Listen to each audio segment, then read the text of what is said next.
What? I'm not laughing at you. I'm just.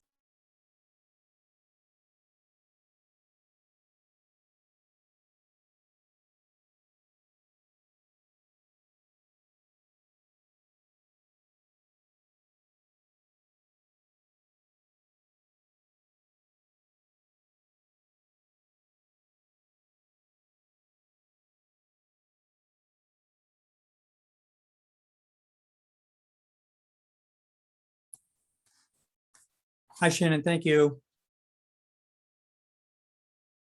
It's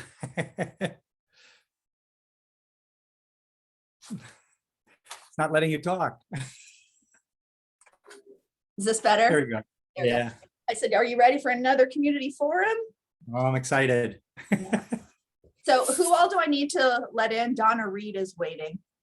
There's a Sarah Rudolph.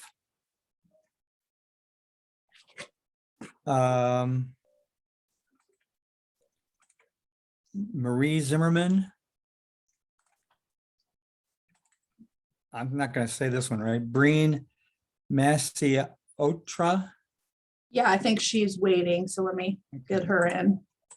and Max Musicant. Okay. And John Weidenhammer if he shows up. Yeah. Oh, is he maybe not making it today? I think he's going to make it, but I think he's in Florida. Okay.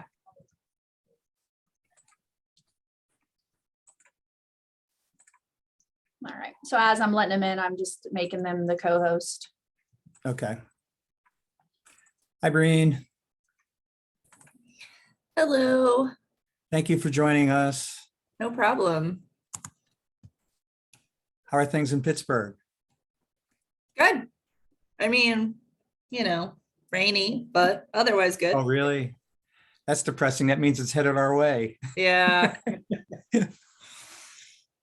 Yesterday was so nice.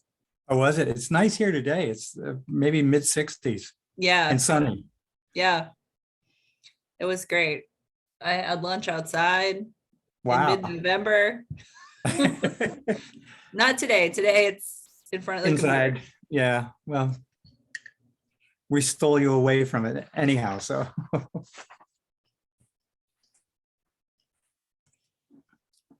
hopefully we're going to get the other panelists on shortly, but thank you for doing this. No problem.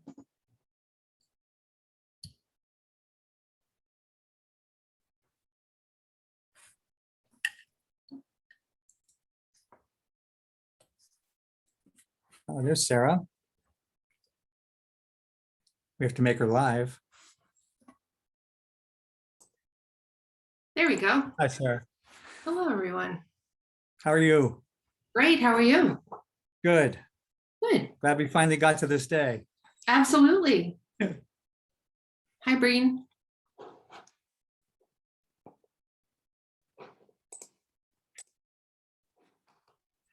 So I don't know if anybody has PowerPoints or things they want to display. Why don't we try that now?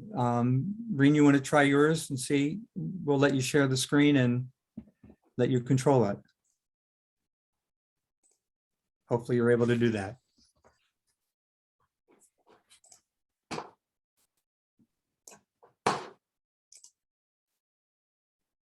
Good. Yep, looks good. Good. Sarah, do you have one or not? I do. Okay. Hang on. I'm So just. let's let you share the screen and put yours up. I'm just sending the link to our other speakers just for their.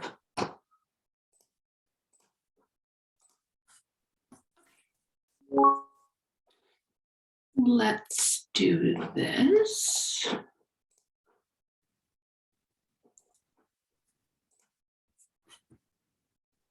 How's that look? Good. And we just let her into the room. Great. Familiar face. You're welcome. Hello. We're testing whether or not, I don't know if you have a PowerPoint. If you want to try to do that, you can share the screen and you can try it and see if it works. Awesome. Alrighty, let me try to pull it up.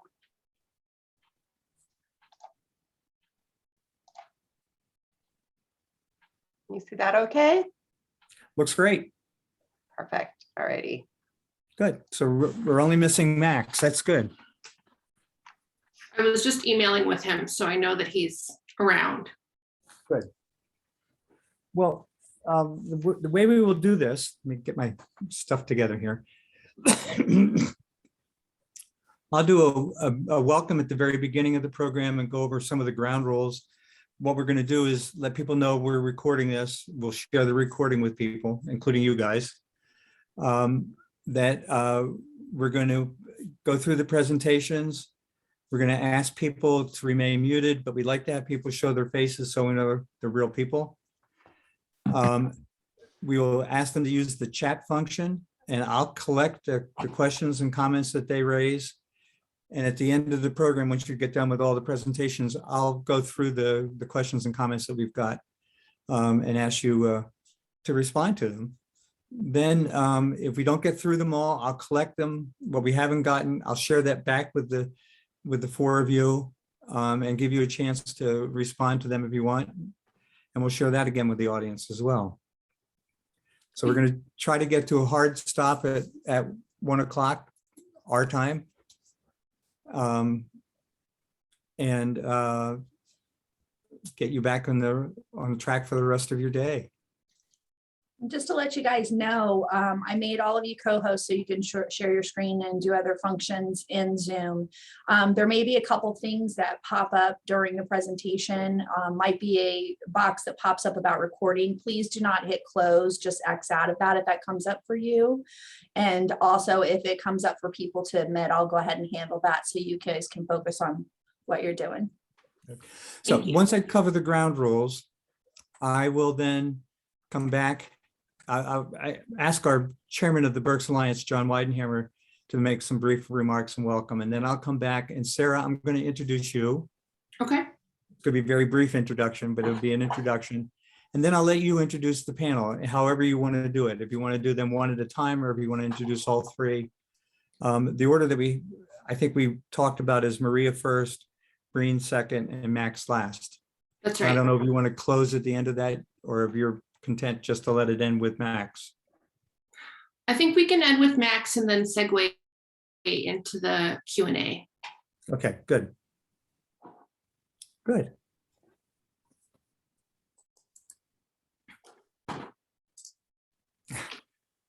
We had a member of City Council who joined us and left already, but she'll come back. Well, that's very prompt of her to be on. Yes, she's very much interested in this issue and been a member of City Council for a number of years. And the city is going through a strategic planning process dealing with sort of the broader downtown area, and has created an intentional focus of that process on the area where our passenger train system is. I don't know whether you all know this, but we're in the middle of trying to revive passenger rail service from Reading to Philadelphia. It's a little ironic that we have the Reading Railroad, but it doesn't exist. Yes, indeed. Dave, I'm not sure if I told you this, but as a kid, I played so much Monopoly, and Reading Railroad is just like built into my DNA as a result. And so I've been very excited about this forum as a result of that. So it's great. It's one of the iconic things about Reading is everybody knows about the Reading Railroad. They might not know much about Reading at all, but they do know about the Reading Railroad. Or that it's pronounced Reading and not reading. Right. Exactly. Which is the first step. That's right. But yeah, I was in Reading a million years ago. I went to Penn State for grad school, and a friend at that point, I think his aunt or someone lived in Reading, and so that was a long time ago. But it was a charming little downtown. Yeah, it's had its ups and downs. It's in the midst of a revival. About 5 years ago, we built an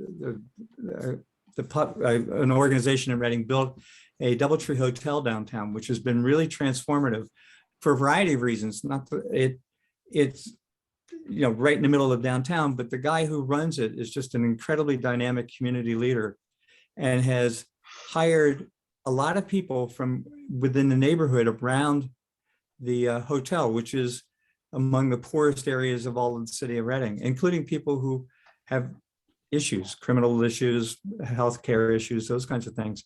And it is now the top rated hotel in the Hilton chain. Wow. Wow.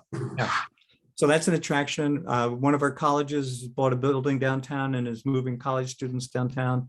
So it's starting to become vibrant again. And a lot of optimism about the train. We've been in discussions with leaders in 2 other counties in addition to Berks County. Berks County is the home of Reading. Montgomery County and Chester County, who are located along the corridor down to Philadelphia. And I had conversations with both SEPTA and Amtrak, who are both very interested in restoring this. Max, I'm sorry, I'm talking too much, and we need to see, do you have a PowerPoint or something you want to do? Yes, hi. Sorry, everyone, I'm a little bit late. Yes, I Oh, do. that's okay. I do have a PDF of a PowerPoint that. Okay. I just, We've given you the ability to share screen, so do you want to try to see if you can get it up and running? yes.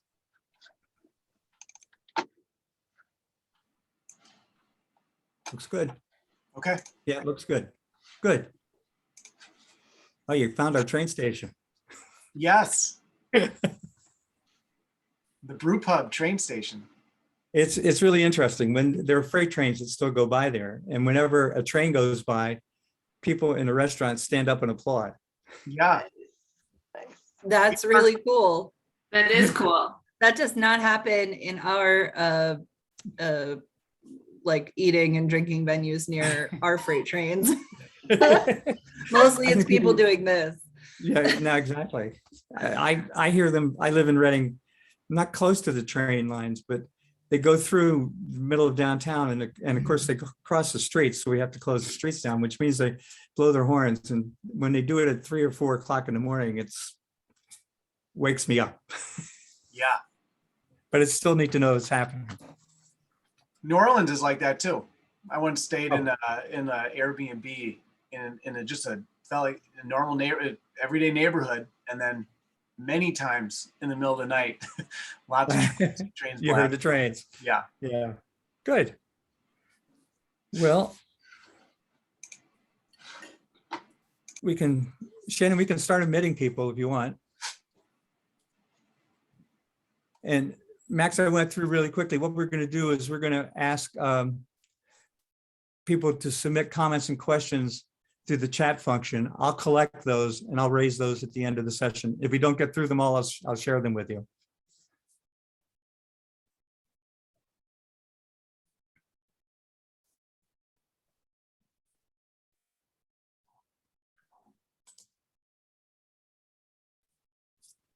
Crystal?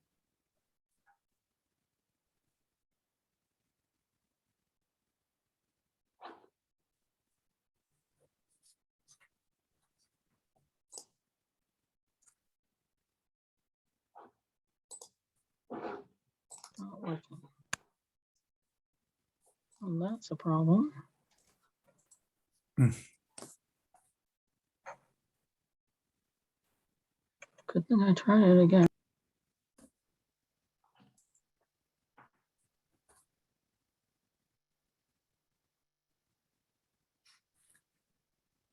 Okay, we'll be getting started in a few minutes.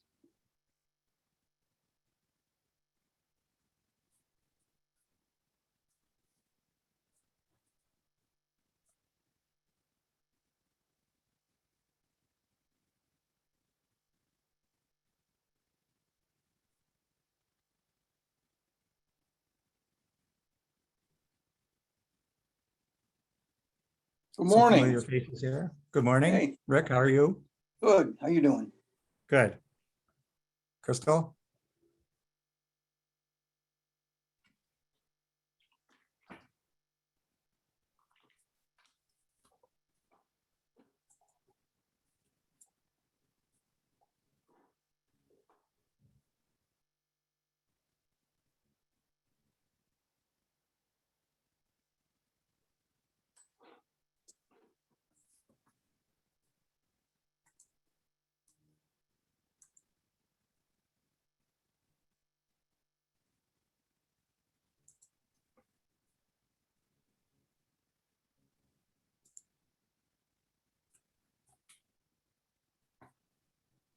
Good.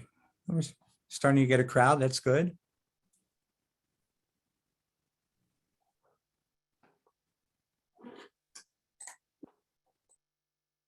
We've got the county transportation expert in the room, so that's good.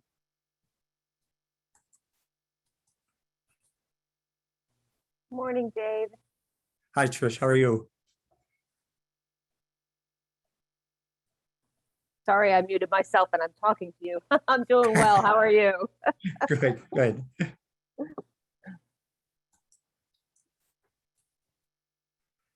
we'll be starting in a couple minutes here. So we let more people come into the room.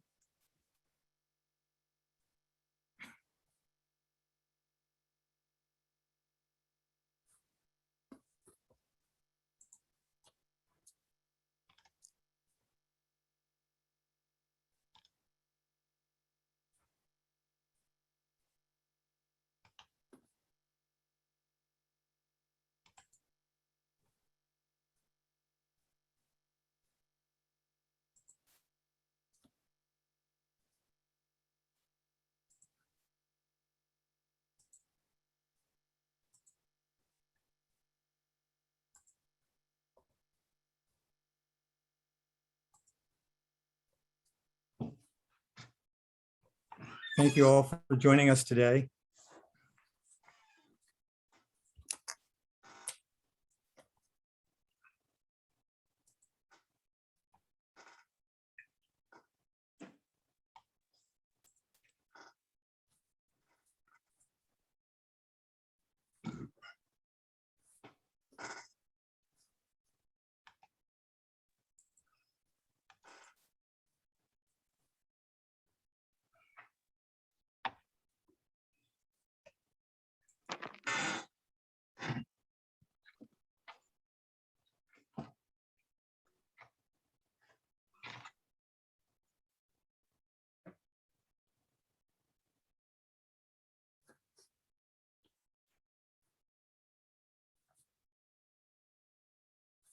A few more people waiting to come in, and we'll get them in and get started in a moment. Hey, Fran Kelly, good to see you this morning at a place other than taking my ticket as I go into a Phillies game. Thanks, John. Good to see you too. I'm moving into the front office soon. An excellent choice for a retired guy. Well, it'll get you out of the weather, and you won't have to stand on your feet for a couple hours before the game starts. I'll be back out front when the season starts again. Okay, good. I look forward to catching up with you. Okay. I think we can begin. We'll keep admitting people as they show up.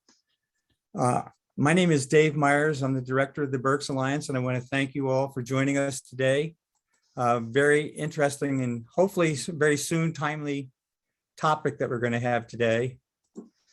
As you know, efforts are underway to restore passenger rail service between Reading and Philadelphia, and it could have a very significant impact all along the corridor, particularly where the trains are going to stop. I'm going to go over some ground rules really quickly at the beginning of this, then we'll move on to the actual program. We're going to ask you to stay muted during the presentations, but we do like to see your face, so we know we're talking to live people. So keep your cameras on, but mute your microphones. We ask you to use the chat function, which you can find at the bottom of the screen, to submit comments and questions. We will collect those and we will ask the panelists to respond to those comments and questions at the end of the program. I'll handle that. Any questions and comments that we don't get to during the program, we'll share with our presenters and ask them to, if they want to reply or respond to them, and we will share that with everyone. We're recording this program. We'll make that recording available to everybody who registered for the event, so you'll have a copy of it if you want. We're also going to post it on the Berks Alliance website, And we will be sharing it with BCTV so they can post it if they want to as well. So with that, I want to quickly turn this over to John Weidenhammer, who is the chair of the Berks Alliance and the driving force behind it. John. You're overstating what I contribute, but thank you for that. So Dave, thanks for the introduction. Dave, thanks to you for the great work in putting this presentation together today. I also want to thank our presenters, because without them, we really can't put on these kinds of programs. But I just wanted to say that, we often think of this restoration of rail service as a transportation project. And I think we're going to hear today that it's really much, much more than that. It's a very large economic development project because of the impact that will come from transit-oriented development. It's also solves for some equity problems that we have in our community, because Reading, as time has gone by, has become increasingly a disconnected community. We don't have commuter air service any longer. We don't have bus transportation. We have lots of people for a variety of reasons that need to traverse very, very congested roads from Reading to Philadelphia on 422 or the Turnpike and the Schuylkill Expressway. So rail service will relieve a lot of that. So there's just so many benefits to our community. And I just want to say that we are making consistent, positive progress on getting this done. And if you looked at a spectrum of, on the one end, it's never going to happen, and on the other end, it's assured that it's going to happen, we're more than halfway across the spectrum to being assured that it's going to happen. Now, never say never. Obviously, the wheels could come off the bus and this wouldn't happen, but there's tremendous momentum behind this initiative right now. The vast majority of it is positive. I think the infrastructure bill that the president signed on Monday is going to be a help here, because it's going to put some dollars into rail infrastructure that have the potential, at least, of finding their way into this project. But I will say my assessment is that this project is not dependent on the infrastructure bill to get it done. There are plenty of other sources of funding and financing that we can look to make this happen over time. So I don't want to step on our presenters, but I'll just say that there are a lot of positive aspects to what's currently happening now and what has happened in the recent past. So Dave, I'll turn it back to you. And again, thanks to everybody for joining us today. I like the fact that so many of you have your cameras on, so thanks for that. So Dave, back to you. Thank you, John. I think I agree with you that this is a very promising opportunity for Berks County. A lot of the focus has been on the restoration of the rail service to Reading, but there are some other suggestions about other potential stopping places that would have the same sort of impact. That would Why Missing has been talked about, Birdsboro has been talked about. So at the very least, we anticipate to be a stop in Reading. There may be others that happen over time as the service gets reestablished. Just quickly, the three counties, Berks, Chester, and Montgomery County, have been working collaboratively, and they're very close to forming a tri-county municipal authority to actually operate the system. But a lot of the consequences and a lot of the planning that's going to need to be done, and a lot of the economic impact is going to occur in and around, and by around I mean within like a half mile, 3/4 mile radius of where the trains are going to stop. So that's pretty significant. So we were introduced to an organization called Railvolution, which has for the past 25 years been working on helping communities think about how they plan for and develop transit-oriented opportunities in their communities. And so I'm going to introduce very quickly Sarah Rudolph, who is the president, CEO of Revolution. She will introduce our speakers and we'll kick off the event. Sarah, to you. Thank you so much, Dave. And just a quick correction, because you've upgraded my my job description, but I am the Associate Director at Revolution and very pleased to be here. So thanks to Dave and John for inviting us.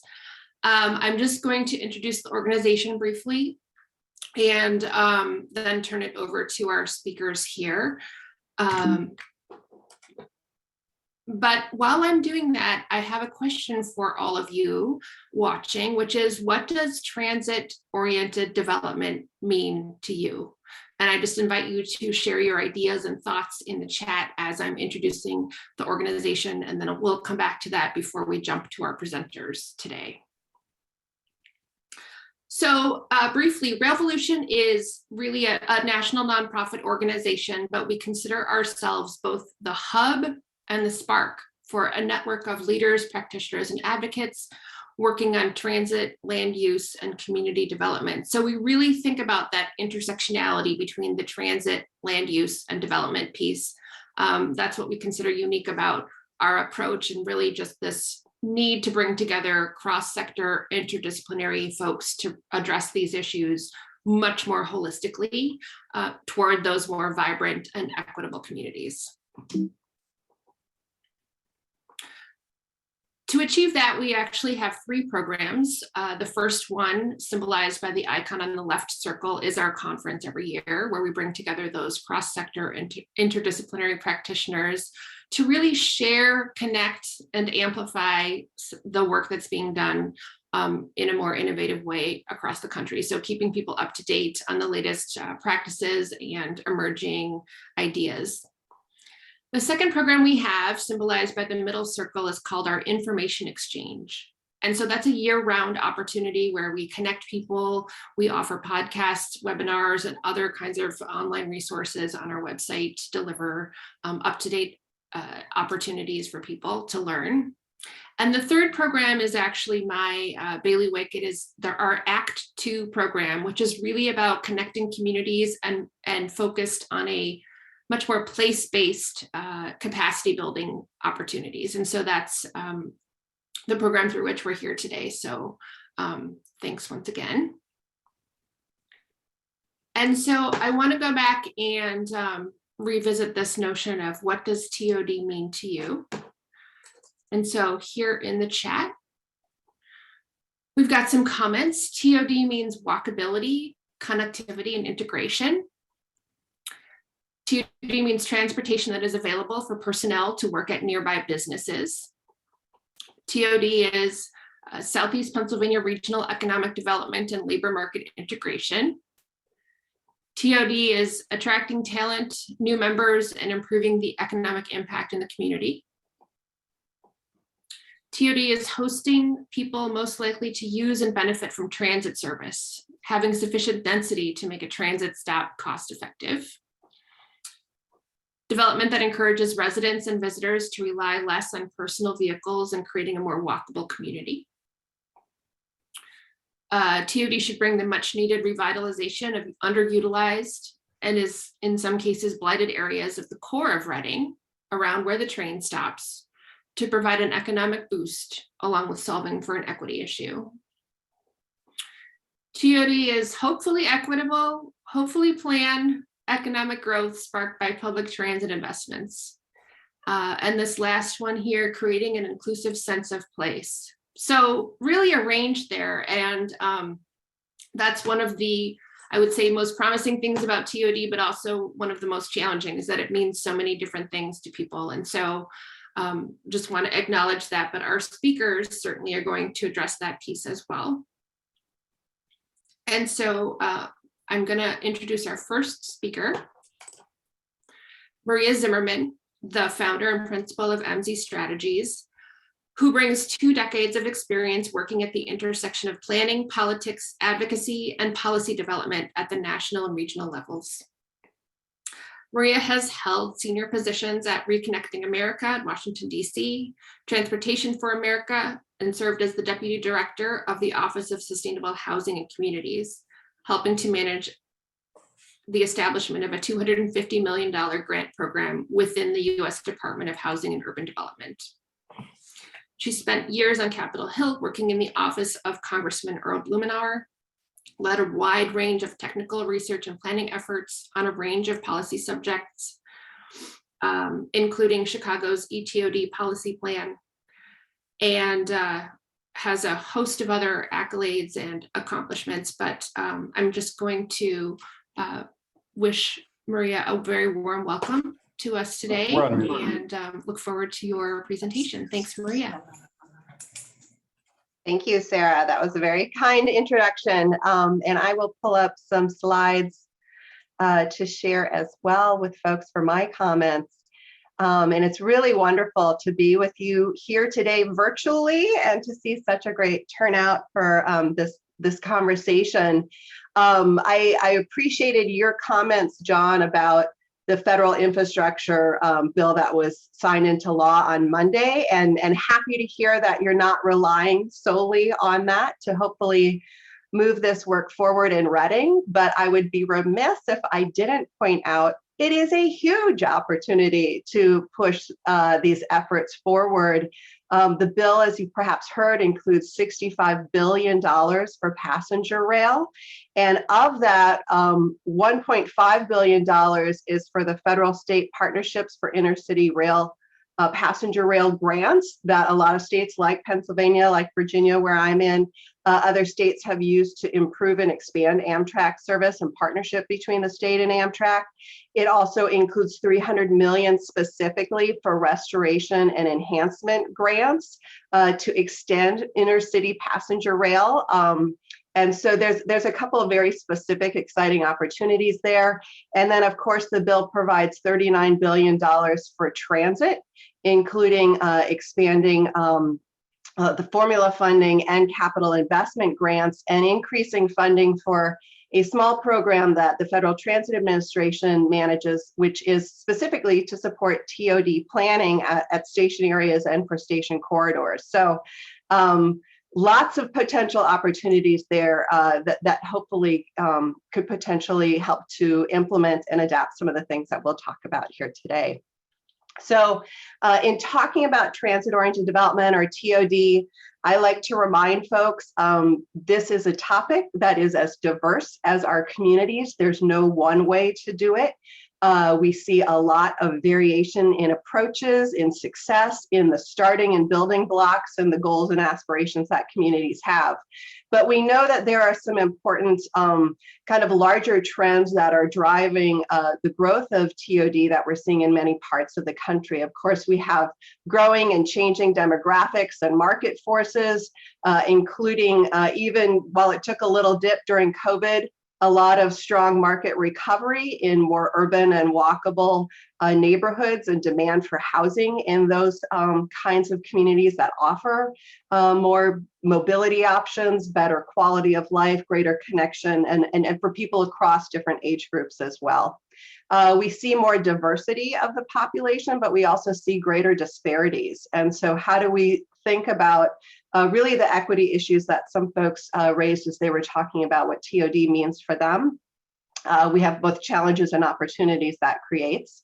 A lot of changing housing preferences, not only single family versus multifamily, but also thinking about things like community land trust, community ownership, co-housing, different size of housing, and how we kind of think about universal design and building so that people can grow old in their community, have independence in their community, or even start and buy their first home in their community. And so thinking about that full range.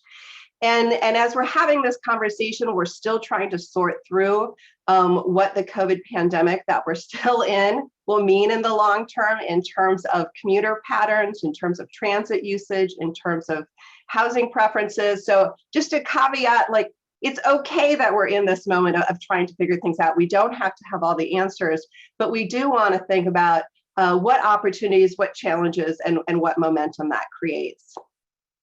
In thinking about TOD specifically around passenger rail, also just wanted to note that it is different than if we're talking about transit-oriented development that's happening for high-frequency bus or a rail service that's stopping every 15 minutes in your community. And so for the next few slides, to kind of set the table here and cue it up for Breen and Max, I'll share with you kind of some big picture thoughts and a few examples from other parts of the country as we think about TOD specifically for passenger rail and some of the ingredients to go into making that a success.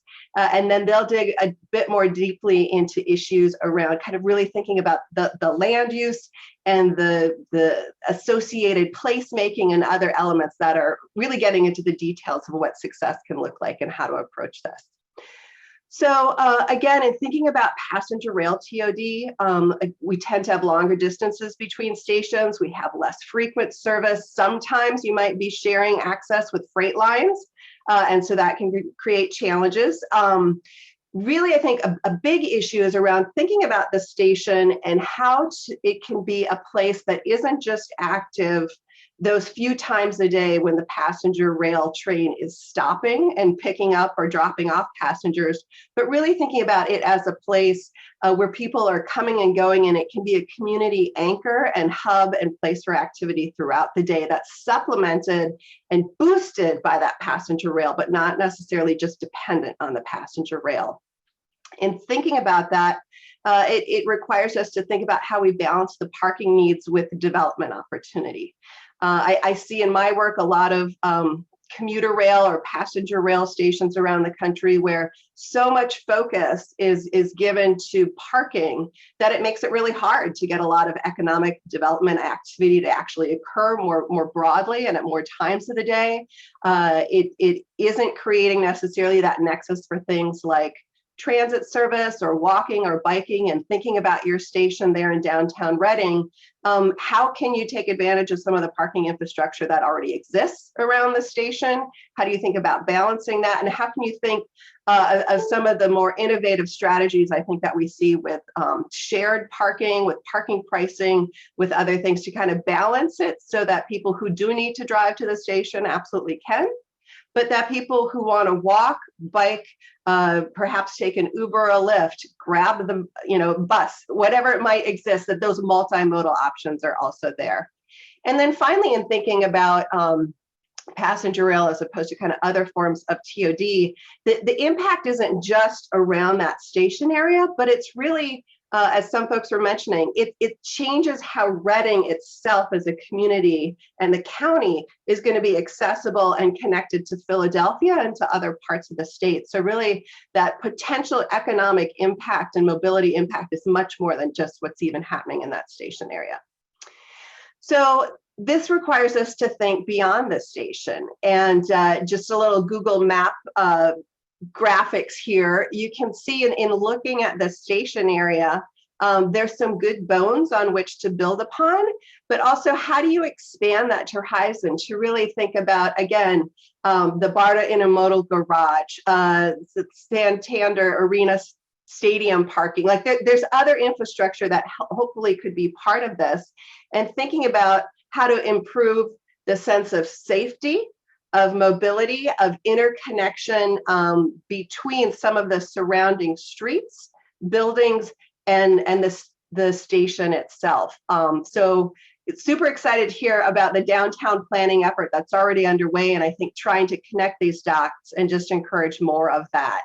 And really thinking about how success can start with a vision. I just wanted to kind of take us quick, an example to me that's, I think, one of the most inspiring in the work that I've done. And so I'm going to take us over to Denver, Colorado. Maybe folks can note in the chat. If you've been to Denver's Union Station, I'd love to know if anybody's been to Denver's Union Station. So this, similar to your station, is an old historic train station, kind of right downtown, and the area that had surrounded it had a lot of kind of underutilized industrial warehouse buildings, beautiful buildings, but several years ago when they were starting this, the downtown Denver was kind of starting to uptick, definitely starting to uptick. But as they looked at the opportunity to both bring more passenger rail service to Union Station, to connect Union Station to the airport through commuter service that was going to be happening between the airport and Union Station. And also there's a multimodal bus transfer area that's also very close here next to Union Station. And so building this notion of what it could be from this transportation sense and bringing in more people and thinking of those connections, really thinking of this station itself and a public-private partnership that happened with a developer who saw the potential for the station to have retail on the bottom, a hotel space, and really make it a destination for anybody to go to, whether or not they were taking the train or the bus. There's a lot that the developer themselves envisioned for what could happen in the station. It includes a coffee shop, includes restaurants, includes a lot of different things going on there. And then perhaps what I love the most, if you've been to Denver's Union Station, once you go out of the station into the community, there's this beautiful splash ground. Instead of a playground, it's a splash ground right there. And this is a day I was there, and there were literally kids laughing and playing in the water, and the parents are hanging out, perhaps having a glass of wine, perhaps just chatting with folks. There's farmer market. You can easily catch a taxi, an Uber and Lyft right here. You can walk a block and hop on the bus, all happening here in this space. And so really thinking about the vision of this Union Station as something much more than just where you're hopping on the train and catching it to take you someplace. And so I find that a really compelling vision.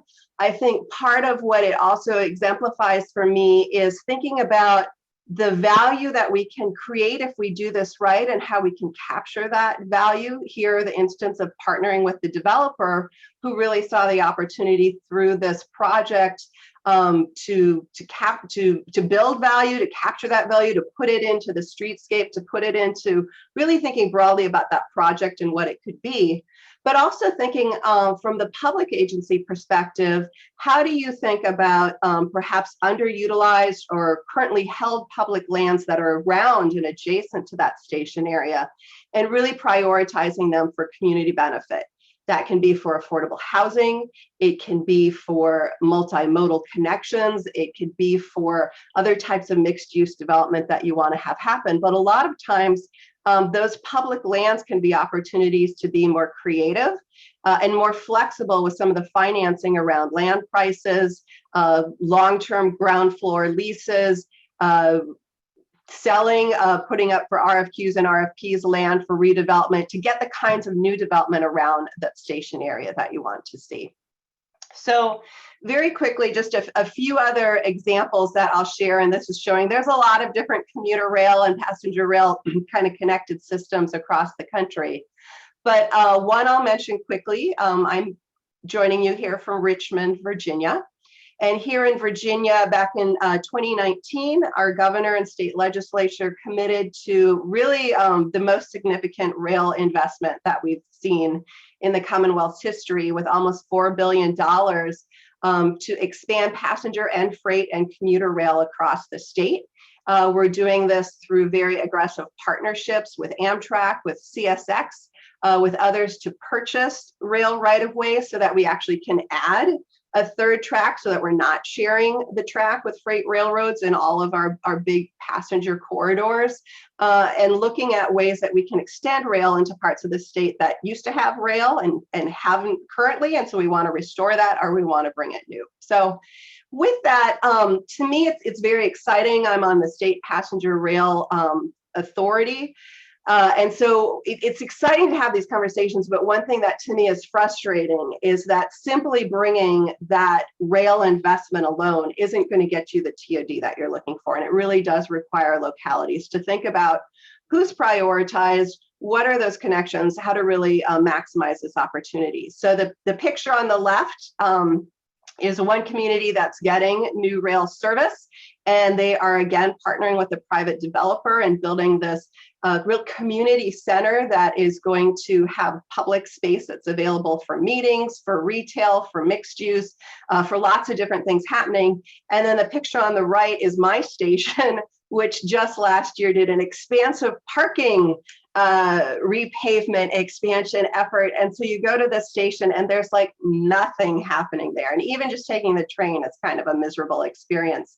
And it's just a couple blocks away, there's urban development, but here at the station, it's really a missed opportunity. And so again, just encouraging you, it's not just the rail, it's really all these pieces that come around it. We see some examples of this from Seattle, where they also have been expanding their rail systems, including their commuter rail. And as part of that, they've really made a key commitment, the Sound Transit Board that's building and providing this service, a key commitment to affordable housing. And they have a board resolution that really pushes the transit agency to ensure that 80% of its surplus property will be suitable for housing. And of that, 80% will be really prioritized for affordable housing for households at 80% of the area median income. And so through doing that, they're looking at funding partnerships, they're looking at how they interact with local governments and other partners to really ensure that they're not just improving the transit, but they're also improving and expanding the amount of housing that's available and is affordable around transit to deal with some of the gentrification and displacement concerns. We see examples in Illinois where, again, older suburban communities that are being connected through passenger rail coming in and out of Chicago with some of these communities that are further out from that metro area. Arlington Heights and Evanston are two great places to look at of examples there of how they've over a number of years have made land use and policy changes really focused around placemaking and trying to really stabilize and invest in their downtowns and the areas that are adjacent to those transit stations. As a result, ridership increased and their population and economic development increased in those two towns as well. So I will stop here and pass it off to my partners, but I think really the two big words that come to me in thinking about the opportunity for passenger rail and TOD is to think about these station areas and how to activate them. Again, so that it's not just something that the train comes a few times a day and so you have people moving in a few times a day, but really how to activate it so these are places that people want to come to throughout the day, throughout the week, really seeing them as an anchor for the whole community to activate and be built upon. And then to liberate, again, really encouraging you to think about those multimodal connections. We know that transit is really critically important to low-income households. Many low-income households don't own an automobile. And so as we're thinking about commuter rail and passenger rail, how do we also ensure that these new rail investments will support people who really will rely on them to be able to get to Philadelphia and to get to broader parts of Pennsylvania and the East Coast? And so again, can you walk safely? Can you bike? Is there car share or other kinds of multimodal connections? Is there transit access? So thinking about the liberation and the activation of these spaces is really important. So thank you for letting me join you. And Sarah, I will turn it back to you to introduce our next speaker. I don't know if we're doing questions now or we're saving those for the end. Thank you so much, Maria. I believe we're doing questions at the end. And if people have questions, we invite you to put those in the chat. And Dave is going to collect those and then have a conversation with the speakers after the presentations. While Breen gets her slides teed up here, I will just provide kind of a transitional moment. Maria was very kind to share with us kind of the overview of TOD, what it means, what it looks like, the national picture, some more localized examples. And Breen is really going to bring us down to kind of a more specific level, thinking about what those foundations really are and what the conditions are that really promote good TOD, along with some other examples. So Breen Masiocha is the planning manager in Western Pennsylvania for WSP, overseeing transportation, transit-oriented development, and land use planning in its Pittsburgh office. Most recently, she was at the Port Authority of Allegheny County, which is Pittsburgh's transit agency, creating and managing its transit-oriented communities program, along with supporting multimodal long-range community planning. Breen has a BA in architecture from Washington University in St. Louis, a master's of public administration from the University of Pittsburgh. She's a lifelong Pittsburgher, an avid walker with a love of the outdoors, travel, and her dog, Thea. And I'm also going to add that Breen is a storied member of our National Steering Committee at Revolution, where she has some great contributions and leadership roles. So thank you so much for joining us here, Breen. Thank you, Sarah. I appreciate that. I have a tough act to follow after following Maria, but I will do my best. So as Sarah mentioned, I came from the transit agency, and I have only been a WSP a month after about 7.5 years at the transit agency. So I'm going to talk a lot about Pittsburgh's transit and what we accomplished at Port Authority as a way to kind of show you all the sort of nuts and bolts of how we got from nothing to a TOD program, putting all of the dominoes in place to push them over and get some good quality TOD in that transit system. I do want to note that Port Authority is the only place that anybody's thinking about TOD. There are no, there's no TOD programs or staff at the city or county or MPO. So this is really the heart of the work that has been done in the Pittsburgh region. So by way of background, this is a map of a portion of the Port Authority system. Port Authority provides bus rapid transit and light rail service, as well as actually incline, or what other people in other parts of the country call funicular service. In pre-pandemic times, the agency provided more than 200,000 trips a day, over 60 million a year. Putting it in the top 15 agencies nationally for per capita ridership. You can see on the map, the thick lines are rapid transit, the thin lines are on-street bus routes, and most interesting or relevant perhaps is the gray blobs behind those lines, which represent the area from which we anticipate people would walk to the service. So for rapid service, that is a 15-minute or 10-minute or half-mile distance. And for local service, that is a 5-minute or quarter-mile distance. We use those areas a lot to understand TOD and station and transit access and other factors in planning work. So Maria really covered what TOD is. Sarah covered it in that introduction. This is a quote from our friends at LA Metro, which define transit-oriented communities. And I think the kind of key here is by their design. So the way that we design and build the community around a transit facility or transportation facility makes it easier or more difficult to use those facilities. So at Port Authority, after about 7 years of building, this is what the transit-oriented communities program looks like today.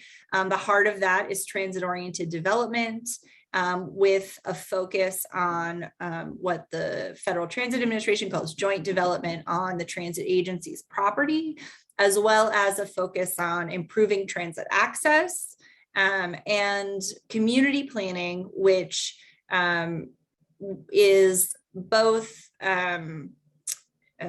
providing the sort of land use perspective to all of the transit people in the agency, and making sure that that is not lost in the discussion, but even more importantly, bringing the transit perspective to land use planning outside the agency, neighborhood plans, municipal comprehensive plans, etc.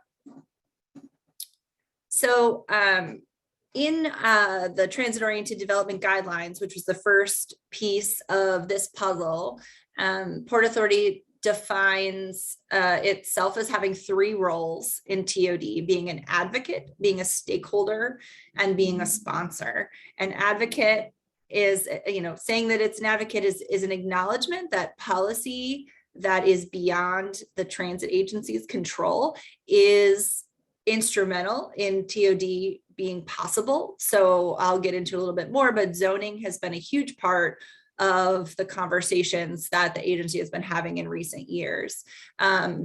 Stakeholder is, sometimes there's transit-oriented development happening on property that the agency doesn't own, but still can have a voice in encouraging those developments to be transit-oriented and not just transit adjacent. And then sponsor is, of course, when the agency builds, works with a development partner to build on its own property. On the right-hand side here is a station area plan. So I will tell the story of Dormont in a moment, but station area planning is a critical part of Port Authority's transit-oriented communities program. The station area plans typically include an analysis of, we pick a station, then we do an analysis of the feasibility of TOD. What does the market say would work? What does the community say they want? And what will they tolerate in terms of uses as well as scale? It considers station access. What does that walkable area, that 10-minute area look like? What are the biggest challenges in terms of infrastructure that prevent people from easily getting to that service? And station design. We much like other older cities, like Reading, for example, have infrastructure has been around a long time. Our transit system was mostly built in the 80s. And so, our facilities are looking a little shabby, and the opportunity it sort of works both ways. It's kind of a win-win. So the recognizing that the agency wants to pursue TOD allows staff to leverage that to get a higher level of investment in transit facilities, sort of get the funding and approval for that. At the same time, investment in those facilities is attractive to a developer to locate next to that station. So kind of a win-win. And I should mention too, for station area planning, we did a very, very nerdy data analysis evaluation of all of the stations in the system to prioritize the greatest opportunities, so that when the station area plans were undertaken, they were the ones that we would expect the greatest return on investment. So in addition to guidelines and station area plans, we also realized that zoning was a huge issue. And so very fortunately for us in Pittsburgh, we have a strong foundation community. One of those foundations came to me and said, you have these guidelines, but could you make all of the communities that have stations have uniform zoning? And I said, well, that might be a little bit of a big lift, but we can certainly help them understand the needs that transit-oriented development has in terms of zoning and help them get there. So we undertook a year-long technical assistance process with foundation support, transit agency support, and partnership with, you can see this Connect logo on here. Connect is a really amazing organization out of the University of Pittsburgh that's the city of Pittsburgh and all of its contiguous suburbs get together and talk about shared policy issues. It's been around over a decade now. They have worked on everything from pest control to stormwater, emergency services, trying to handle opioid crisis. And they worked with us on this zoning project. We brought together a cohort of 10 municipalities that have stations, and we worked with them to educate them, workshop what their community looks like today, what they'd like to see, where the gaps are, and then provided them with a toolbox that gave them a checklist. Here are the changes to make to your comp plan. Here are the changes to make to your zoning code to get to TOD friendly, to get to the kind of development that you want to see, which is why you're here in this discussion. And then last but not least, we did a first and last mile program plan that outlines the key opportunities for making investments in transit access that would hopefully yield the highest return in ridership. So I said I would tell you the story of Dormont. I think this is a pretty cool story. We did a station area plan in Dormont. You saw the cover on the other slide. Again, these are the three components of a station area plan as I described previously. We looked at all of those issues in this location. Dormont is a inner ring suburb of Pittsburgh. It's very dense. It's about 1 square mile. It has a street grid, but also has a lot of hills, because it's Pittsburgh.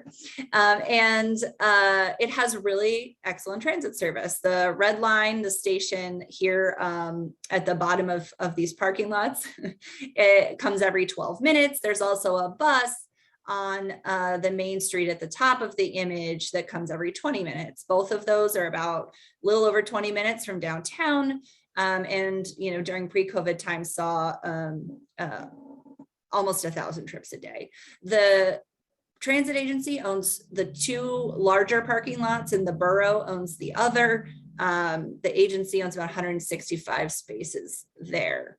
So in working with the community, the borough manager, borough council, and the public through a number of workshops, we developed this vision for transit-oriented development on the site adjacent to Dormont Junction Station. You can see that it includes, you know, intersection improvements. That image in the top left, that would be a new signal justified by the development, thankfully, because there is definitely a challenge of folks on the opposite side of the main street, which is a state route with probably too much speed on it. It's hard for folks to cross to get to the station. So the development could enable a signal that would help them cross safely. There is public space. We made sure that the development site allowed access, people to cut through from all angles to get to the station, but also for people to live and work near the station. So we had this beautiful vision for development here. When the process came to an end, I presented this to Dormont Borough Council and they said, "This is great. When is it going to happen?" And I said, "As soon as you make it legal." The challenge here is that Dormont's zoning had very outdated requirements. And so there had actually been a previous development proposal on this site that had failed to move forward because at the time that proposal was submitted, it was required to have 2 spaces for every apartment unit. All of the spaces that would be removed for the business district, that top lot closest to the main road, all of those replaced 1 for 1, as well as every park and ride space replaced 1 for 1. So that meant that there were about 500 spaces that had to be accommodated on this parcel with structured parking because it's a sloped site. And that was too much of a burden for the project to be feasible. And really, who needs that much parking sandwiched between 2 pretty frequent transit routes? So Port Authority and FTA have since evolved their requirements. And now Dormont is still stuck with its parking requirements. But Dormont was one of the communities who participated in our zoning project that I mentioned earlier, our zoning cohort. This is the process that we went through. They all got, as I mentioned, individualized recommendations, and Dormont immediately took theirs, wrote an RFP, procured a consultant, completely started fresh. They did a form-based code with a heavy transit emphasis, because Dormont Junction is not the only station in their community, in their tiny little square mile community. They've got 3 stations on the Red Line. So they really embrace the transit orientation of that code. And that has since been approved, and they are waiting for it to take effect at the moment. It was approved this summer. So really great example there in Dormont of how the agency's program and its tools could support the community and in moving forward and putting all the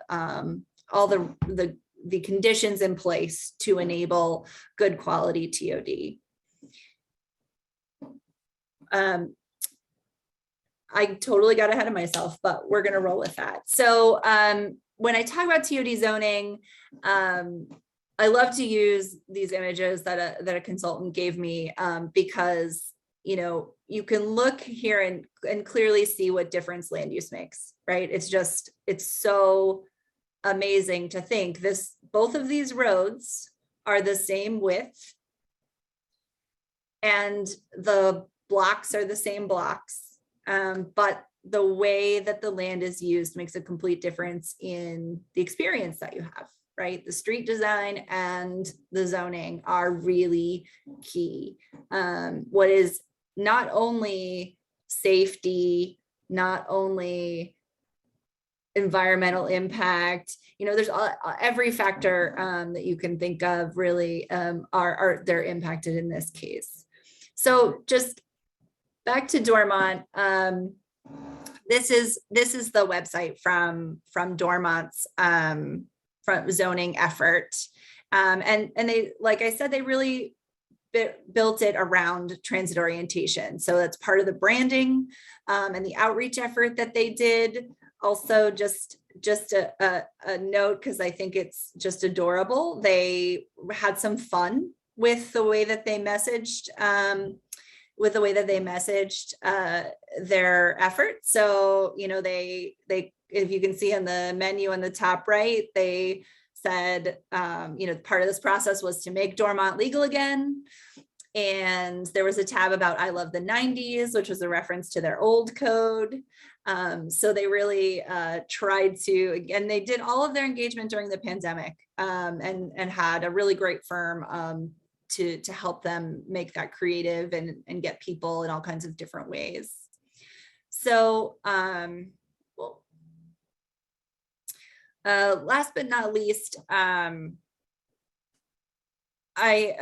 this is an evaluation that the Port Authority recently undertook to understand the direction that TOD is going in its service area. You know, obviously the transit agency can't you know, impact every project out there, but we really wanted to understand whether or not we were, you know, our goals were being met, and if not, what else the agency should be doing to push TOD in the system toward reaching those goals. So there was an evaluation of a number of metrics across the system over 5 years to understand, you know, whether those goals and principles were being met. And the reality was that in places where TOD was happening, displacement was happening. And in places where no TOD was happening, everything was remaining stable, before and after exactly the same. So the question then is, what does not just Port Authority, but the Pittsburgh region do to ensure that going forward, transit-oriented development is a positive contributor and not just a tool for, you know, a tool for development, but not a tool for equitable development. And so we came up with a list of recommendations referencing a number of policies from peers, much like Maria showed the Sound Transit example and their commitment to affordable housing. we have recommendations and sample policies under all of these areas. TOD zoning is key, parking is key, financing mechanisms, infrastructure investments, affordable housing policy. Encouraging employment-based TOD is a big one for us in Pittsburgh because so much of our system was built into residential areas. So there's a real opportunity to create more ridership on the system in both directions by encouraging employment-based TOD and of course, sustainability. So these are the directions that the agency is heading now. This report with those sample policies and recommendations is everything I've talked about today is available on the Port Authority website if you want to learn more. So with that, I will hand it over. Super. Thank you so much, Breen. It was great to hear those details about the Dormont station and the overall approach of Pittsburgh to TOD. So I hope that you all will avail yourselves of that resource on the Port Authority website. To bring us home before Q&A time, we're going to hear from Max Musicant. I love hearing about planning and about all of this kind of intentionality and weaving together of these different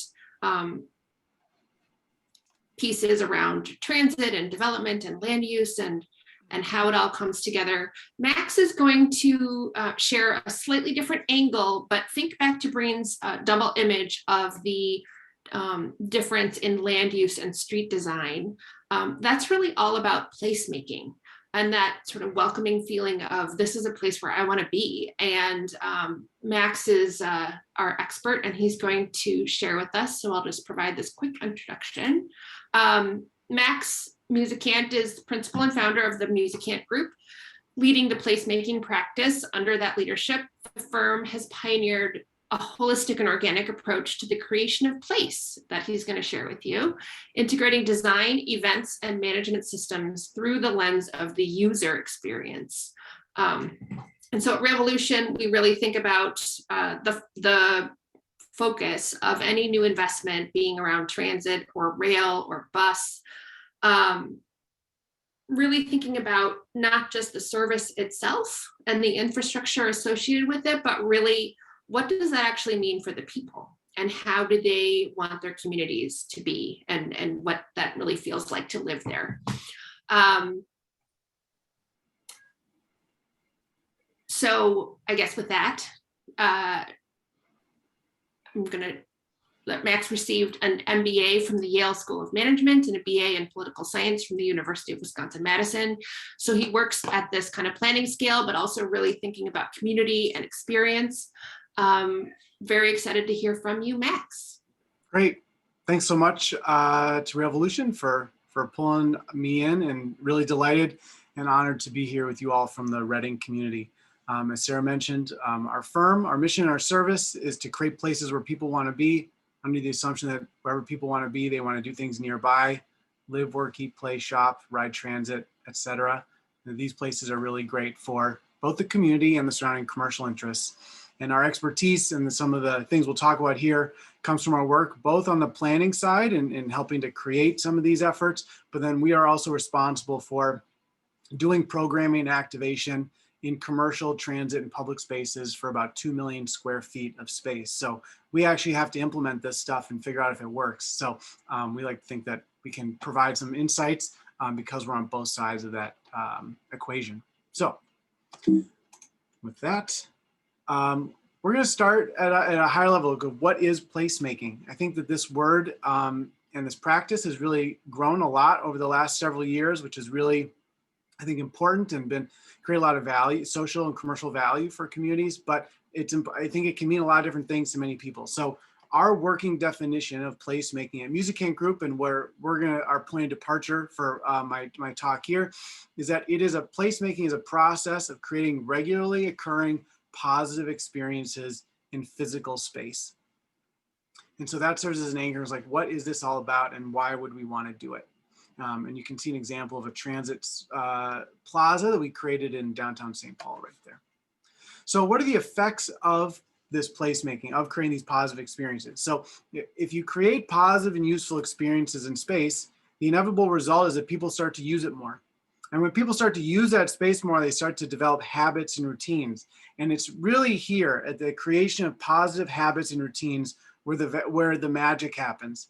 And these habits and routines are the foundation that support relationships between people and social capital, because you need that regularity, relationships between people and a physical place, in that you start to develop an emotional bond between people and the place itself. And then it also provides that consistency of traffic and interest that enterprise and investors want, and businesses want to be able to see and rely upon to support their economic endeavors.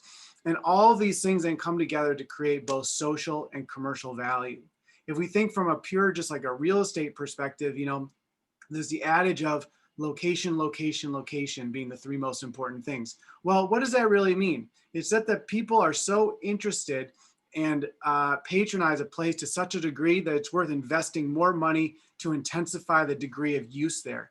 So we can see that through placemaking and creating positive and useful experiences, we can create new investment while we also create, and because of we're creating social connections and just a more utility and more useful space in general. So then the question becomes, how do you create these positive and useful experiences?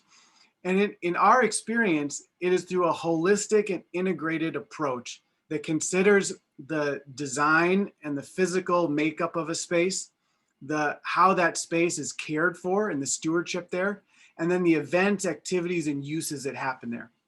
Now, every single physical place has these three combination of things, but a really strong place that is meaningful, useful, adaptable, that creates positive externalities is such because of the relationship and connection between the design, the management, and then the events and activities and uses. And too often when a space is not reaching its full potential, it's because things are siloed. It's because there's a disconnect between the design of the space, the management, and the event and uses. And it can vary depending on what, you know, the specific nature of that space is. So the key then is like how to make these relationships work better is to do iterative cycles of user engagement, data collection and analysis to figure out what's working and what's not, and then communication both externally for marketing, but then also internally for stakeholders. And then you can see that this is not a line, this is not a beginning and end process, but these are interwoven circles and cycles where placemaking is kind of an ongoing practice of figuring out what is the right relationship between these different elements to make a place come alive. And again, when successful, it is both just useful, it's delivering useful services and experiences, it's emotionally meaningful, and then it's able to adapt over time in a constantly changing world. And so placemaking can also then, through that perspective, be seen as a lens and a continuum. We like to think of placemaking not as something you attach onto another construction project or an event or an installation, but it is a lens through which you can apply any activity relating to the built environment through the lens of placemaking. How can you do a construction project? How can you do an event? How can you do operations and maintenance through the lens of making it a stronger place to creating those experiences? Similarly, it's a continuum. It can be both a low intensity activity, it can be a high intensity. So we like to think there's a simple 2x2 grid here. Permanent versus temporary, high investment, low investment. The most expensive, longest lasting placemaking investments could be creating a park or a plaza, a new street, or renovating a street, a building, or adding a train line. Another high investment but more short-term placemaking activities could be a festival, creating a business venture, or bus lines have a more temporal nature to them, or at least a perception of that from a user perspective. Low investment, but relatively permanent placemaking efforts, seating, shade, gardens, public art, more temporal, lawn games, small events, pop-ups, markets, things like that. Now, again, none of these necessarily are place creating. You could actually do a festival theoretically that was made a place worse. But it's again, these things can all be done to enhance that sense of place. And we can also think of placemaking as a demand creator. It is not it is something that both meets a need, but then creates demand from people for retail, food and beverage, housing, office, hospitality, and transit ridership. Now, I first came to this placemaking practice through working in a low-income area in Queens, in New York City, for several years. And the practice of placemaking in New York City is harnessing the energy that's already there. There's just a ton of people out and about, and that's the nature of this work. Coming back to the Twin Cities, where I'm from here in Minnesota, and working in many rural communities and smaller cities, this practice is all about, oftentimes, how do we generate more activity, more demand, more economic development and social life? The approaches are often the same, but in Reading, it seems like there's a desire for creating more demand and more social activity in space, and placemaking can be a tool for that. It's also a tool to generate momentum for longer term capital projects. You can start right away using placemaking to generate that momentum, buy-in and enthusiasm for large-scale capital projects. You can test concepts, whether those are operational, design, or events. You can use those then to guide the design and planning process and be part of the design and planning process. You can plan and design by doing and implementing things in space that make an immediate difference and give you really strong insights and those other benefits. It can also be a tool when you're doing that proof of concept to attract capital. People love to invest in things that they can experience and see and touch, and placemaking offers a way to do that. And then again, it can guide the design there. The photograph on the right is a pop-up festival that we did at a suburban community that is looking to do infill development around some rapid bus lines. And it was a way to communicate all the energy and that's possible, get people to see that something new was feasible, and to support small businesses in the community while doing it. In doing this work, there's also a common mistake I just want to sort of put out there and make sure you can account for on the front end. And this is kind of relying on our experience that shows that you can program and operate any space, no matter its design, to be successful.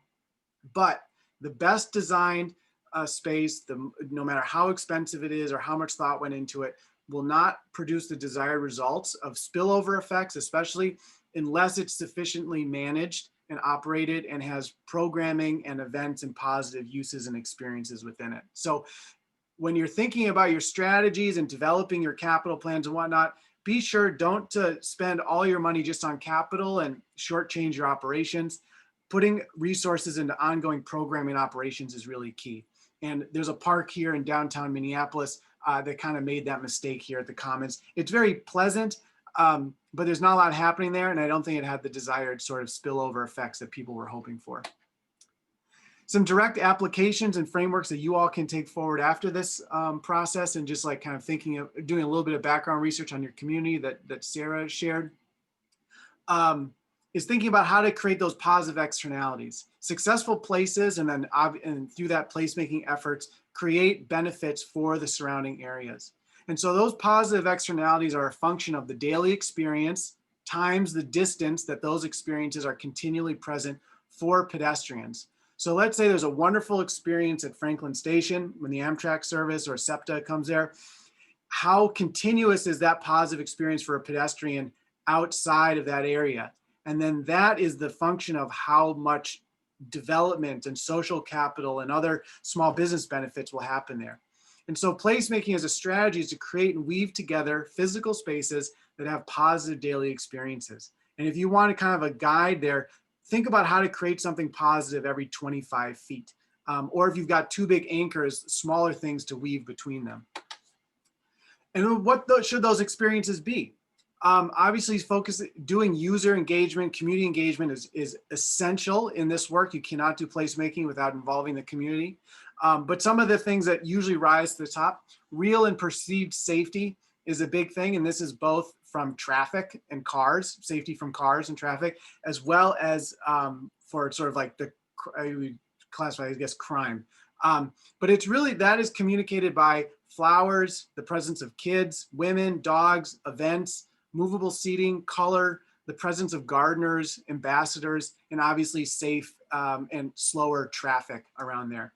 Other potential experiences to consider when you're thinking about the TOD realm, comfortable places to sit, ways to get quality food and coffee, protection from the elements in all seasons, being able to go to the bathroom in a way that's dignified, walking your dog, playing a game, getting something to read, and I bolded something here, a positive waiting experience for a mom with a child. If you can think of the total experience of a mom with a kid waiting for the train, and if that's a pleasant experience, you will have created a wonderful experience for everyone that is ever going to come to this station. So think about a mom with her child, and if they're happy and engaged, so will everyone else be.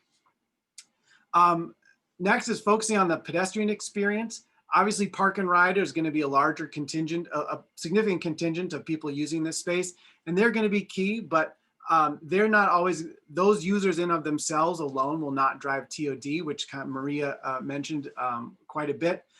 So when you're thinking about the user experience, think about the pedestrian users that could come to that space, how to get the park and ride users to not just go straight from their car to the station and back. And then how do you make this, whatever the station may be, an attraction to non-transit riders? Because that will make it, the presence of those non-transit riders is an amenity and a benefit and a positive experience for the transit riders themselves. And an example of a station that didn't do that as well, in large part because of some very strict historic preservation rules that we have here in Minnesota, was Union Depot in St. Paul, which over time has generated more positive activity momentum, but it's taken, they didn't build in quite enough other uses, even though they built a beautiful renovation of that space in of itself. And then the final piece is extending the continuity of that positive activity. So how do you bring the energy of the brew pub that's in your current station, maybe look to expand them to have a broader food and beverage service, and then leveraging the existing right-of-way and the public spaces that you have within that zone right now to support other experiences that people want to have to attract people and keep them there, and thinking about how to then weave that pedestrian experience in a positive way from the station to the downtown core, which is obviously a focus for you all. So therein concludes our discussion of placemaking in TOD, and looking forward to the Q&A. Wow, Thank you so guys. much, Max. Thank you, Sarah, for bringing this together.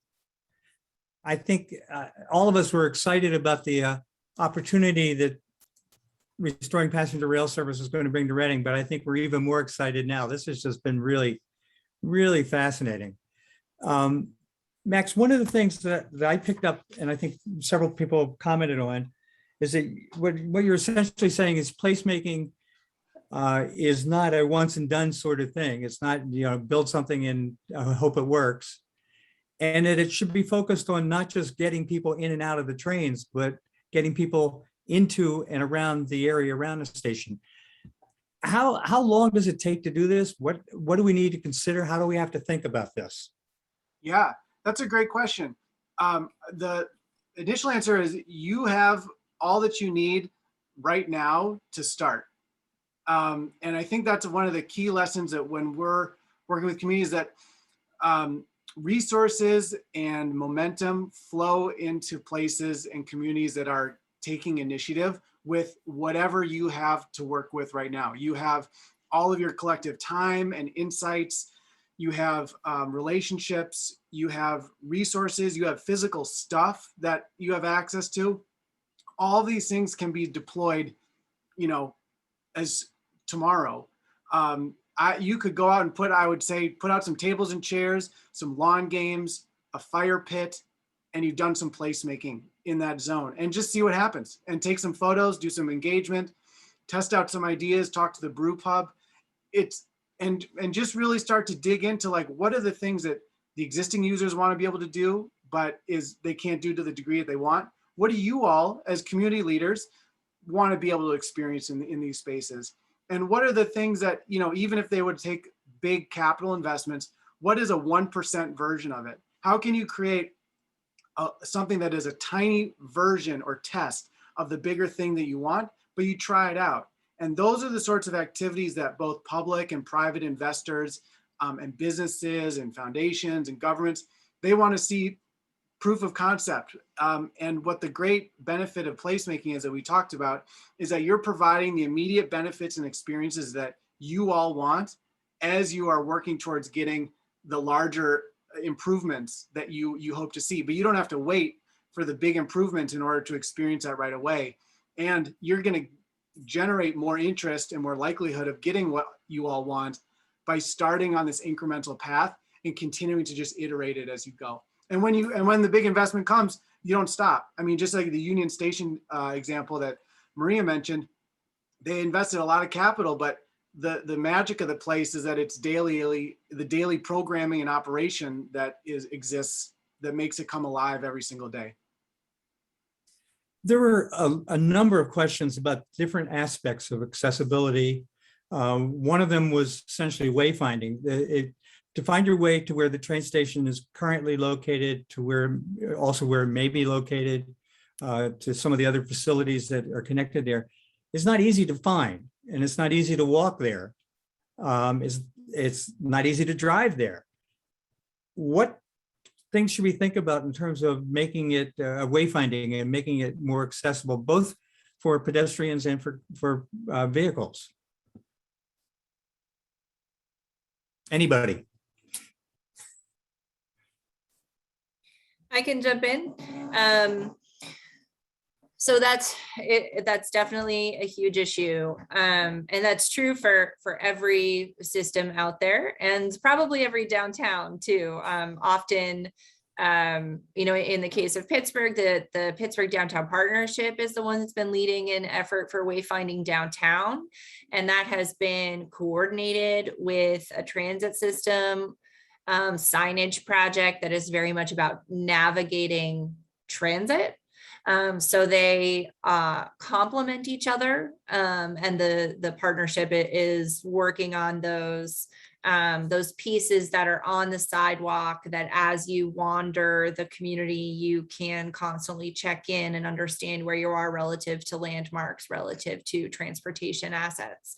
I could talk more about some of the wayfinding that the transit agency is working on, but because you're talking about a downtown here, I think those are probably your models, looking at, sort of downtown organizations. And there are lots of them across the country, and I'm sure many of them have done wayfinding programs.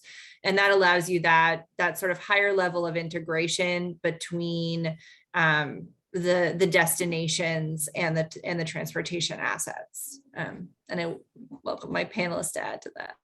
Yeah, I'll jump in. One thing you might also want to think about, if you haven't done it yet, that I've seen in a number of communities and can be a great kind of advocacy organizing tool right now, is doing a walkability audit of the neighborhood and the area. And like work I've been doing in Chicago, we actually had the city's Department of Public Health, that was a partner and a supporter in doing a walkability assessment from the perspective of public health, and how easy and safe was it for people to walk around the community. And then, since they were a partner in doing that assessment, they also have been a partner in helping to fund some of the wayfinding and sidewalk improvements and other improvements, and then have been pushing the city's Department of Public Works to also be thinking what the city can do that taps into some of the transportation money. But I know, again, in other communities, it's been kind of a nice activity, kind of like Max was saying, of things you can do right now. You don't have to wait for the new train service to come. But getting, a group of folks together and walking around and taking pictures and noting, like, where is it not safe? What would make it more safe? It can be part of the kind of community building effort around that. And definitely there's, as Breen was mentioning, there's a kind of a variety of different sources you could think about that can fund some of the different efforts that may be needed. Sometimes it's like better signage and just a little street paint and other things that can help it, or it could be, larger investments that might be needed and should be wrapped into actually thinking about this project. It's not infrequent that in designing the overall project, if there needs to be some improvements to access, and I see the chat here, if there's this intermodal connection as well, there may be transit resources or other funds that could help come into play that are helping both the downtown businesses and housing that's there, but also the existing transit and other pieces. One of the questions is how to go about forming this type of organization. The city is going through a strategic plan. They're talking about doing a land bank in the area, but pushing it all back on the city, is that realistic? Should we be thinking about other good models, I guess, of how other communities have done this by creating some sort of collaboration? I'm happy to jump in, and then maybe others have some thoughts. Absolutely. I think that cross-sector collaboratives are really the key, both to making this happen, but also sustaining it and kind of building that momentum afterwards. I mentioned work I've been doing in Chicago. There's a group there that was formed a few years ago called Elevated Chicago. And it includes community foundations. It includes community development corporations, neighborhood advocates, a whole host and range of partners. And they've been working very closely with the city of Chicago and with the regional planning agency and other partners. The TOD at the time was not a priority for the city. And so the collaborative was really formed to both keep some political pressure on the city to actually prioritize TOD and make changes and do a lot of different pieces, but also to be a partner with them in that work. And so having that cross-sector collaborative, there are some things that philanthropy can fund as part of their partnership work. There are some things that the University of Chicago and DePaul University, they're partners in this. And so you're able to kind of figure out in a comprehensive way who has different resources or skills who can bring it on. So it's not, oh, we're all putting this on the city or we're putting it just on the transit agency, but we're really coming together. And there's other examples of that. In Denver, there's the Mile High Connects Collaborative. In Atlanta, there's something called the Transformation Alliance. A number of regions that have formed these cross-sector collaboratives, and I think they really have been essential to their success. Working collaboratively is not easy. In doing that, you need to make sure, I think the best ones have at least one staff person who can kind of manage and keep that collaborative process running and going smoothly and help to, be as strategic as you can. We've talked a lot about the station in Reading, and the presumption has been, I think, but it's not a decision yet, that the station would be located at the place where the restaurant is located now. But there's an operational restaurant that's using most of that space. So there's a question about whether or not it has the capacity to also function as a train station, or whether we need to move the actual train station ticketing sort of stuff to a different location. And if we were to move into stops in Birdsboro or in Wyomissing, there are no stations there. So what suggestions would you have for us for both of those three locations in terms of how we should begin to think about what do we locate, where do we locate it?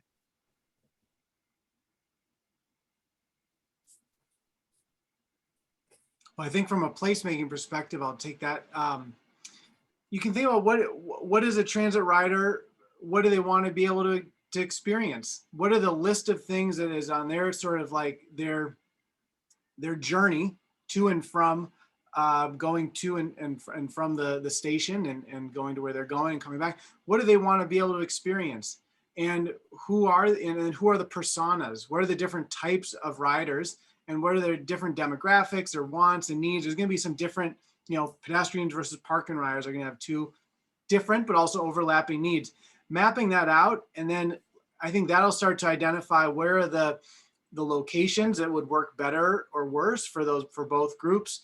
Where are there then opportunities for synergies to make those happen? And I think something to not discount, which Maria mentioned as well, which is shared use is very positive. So I don't think you don't feel like you need to have something that's so standalone, and that there's a value in it being like its own, edifice that's removed from everything else. There's a lot of value in having shared uses, especially food and beverage and things like that, which is both an amenity for the riders, but it also provides sort of the eyes on the street safety and generates rider base as well.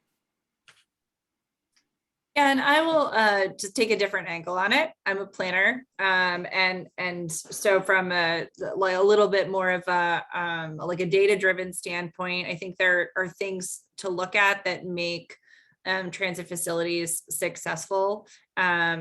Density, walkability, and there are a lot of quantifiable things that you can examine to understand sort of where the greatest opportunity lies based on the strengths and weaknesses in those different areas. If you're talking about there is no station, where do you put it? You know, a lot of those factors can be examined to sort of prioritize your options and evaluate those.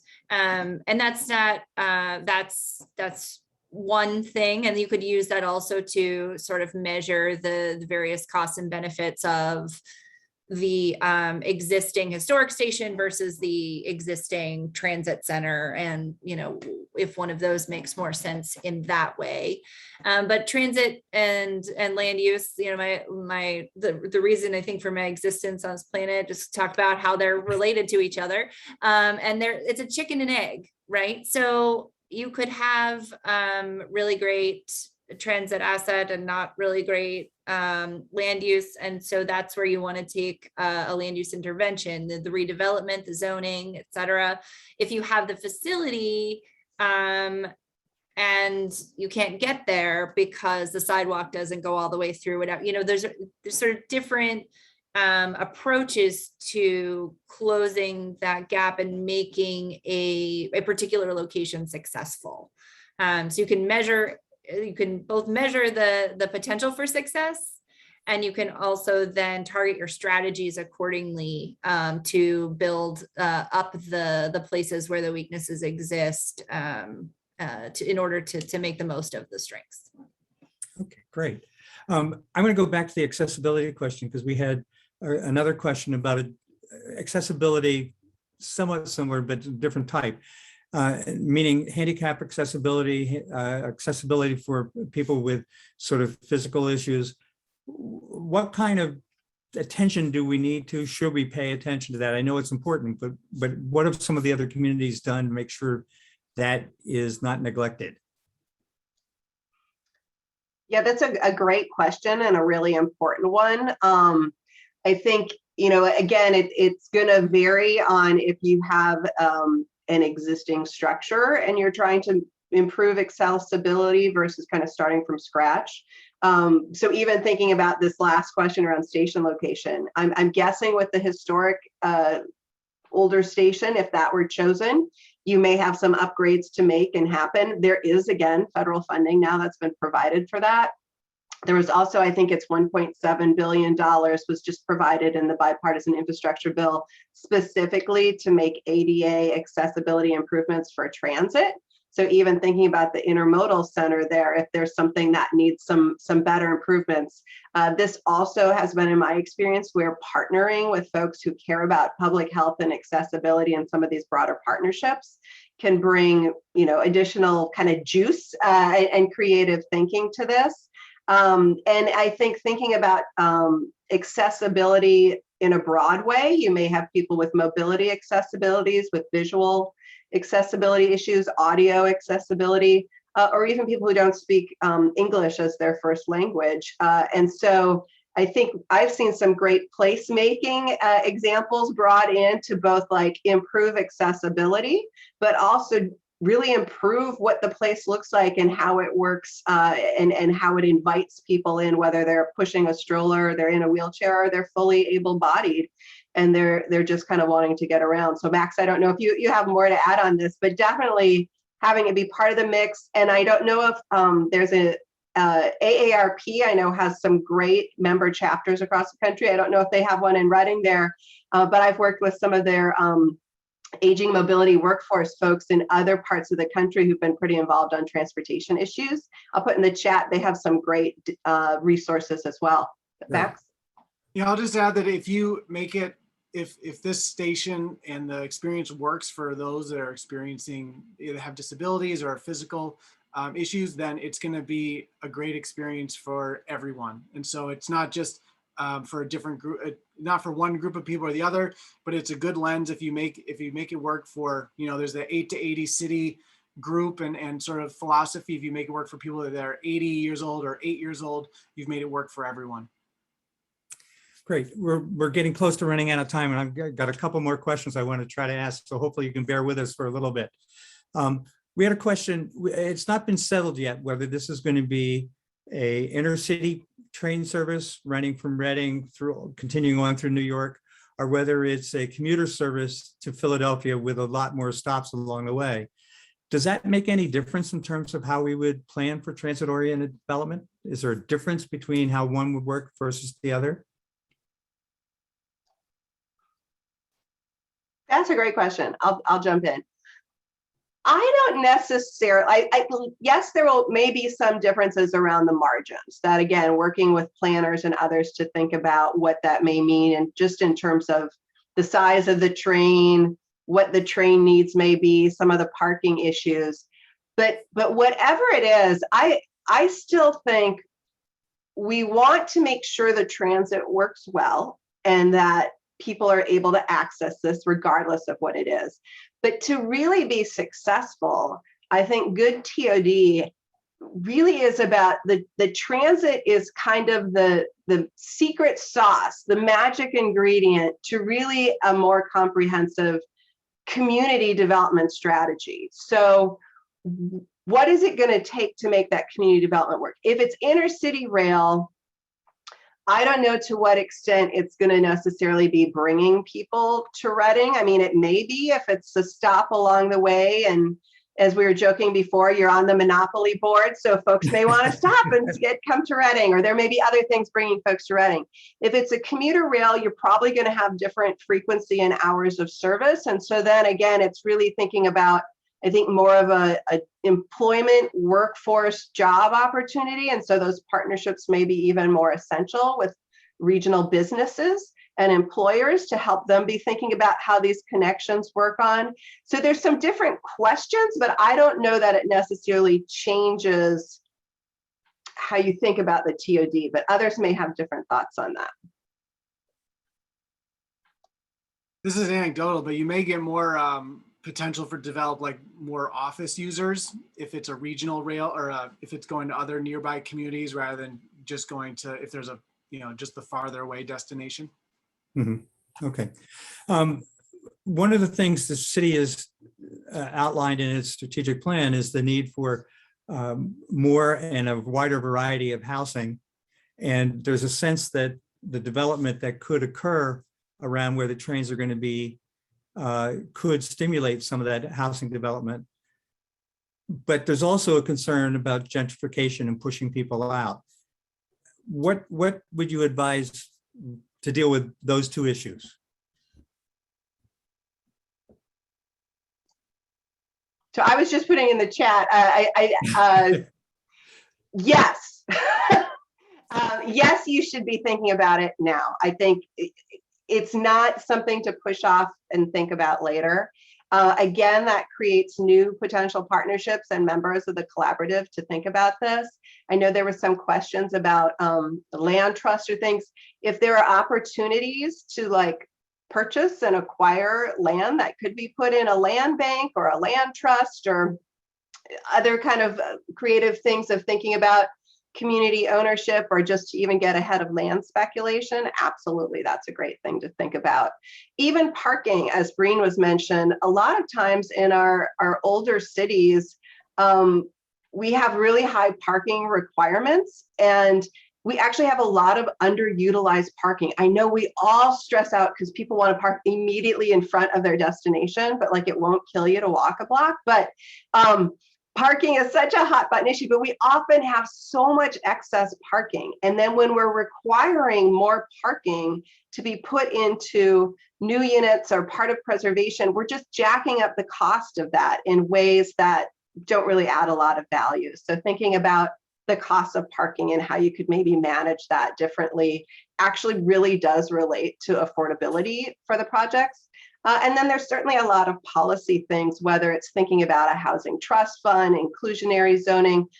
Happy to follow up with you because there's lots of resources.